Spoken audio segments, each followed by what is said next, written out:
광주 클럽 붕괴 사고에 대한 경찰 수사가 본격화하고 있습니다. 경찰은 불법 증축과 개축 부분을 집중적으로 캐고 있습니다. 취재기자 연결하겠습니다. 김범한 기자. 네, 광주입니다. 네, 경찰이 수사본부를 설치했는데 오늘 수사 상황은 어떻습니까? 네, 경찰의 수사는 클럽의 불법 증축과 개축 여부를 캐는 데 힘을 모으고 있습니다.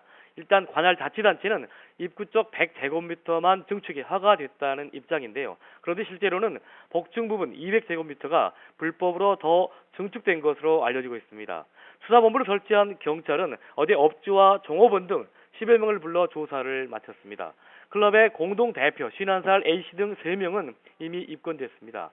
A씨 등은 오전에 다시 소환돼 조사를 받고 있습니다. 경찰은 사안이 중대한 만큼 구속영장 신청을 검토하고 있습니다.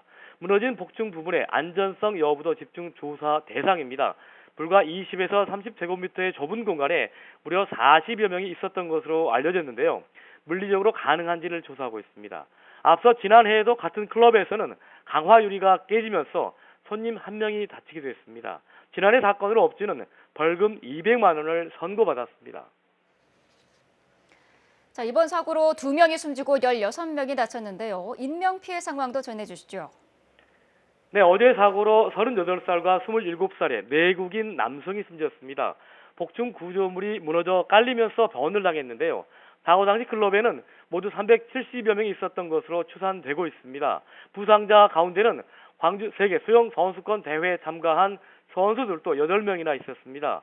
미국 여자 수구 선수들은 우승 축하 뒤풀이를 하러 갔다가 다쳤습니다.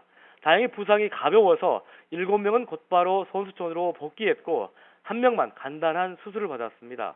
부상자 가운데 생명 위태로운 중상자는 없어서 인명피해가 더 늘어나지는 않을 것으로 보입니다. 오전에 숨진 2명의 부검이 진행됐습니다. 네, 말씀하신 것처럼 세계 수영대회 선수들도 현장에 있었는데요. 이 대회가 오늘 폐막인데 국제수영연맹의 입장은 어떻습니까? 네, 세계 수영연맹은 즉각 유감을 표하고 부상자들의 쾌유를 빌었습니다. 부상 선수들의 치료와 지원도 아끼지 않겠다고 했는데요. 하지만 폐막 하루 전에 사고가 나면서 적잖이 당혹스러운 입장입니다. 조직위원회도 선수들의 안전관리에 힘써달라고 각국 선수단에 당부했습니다.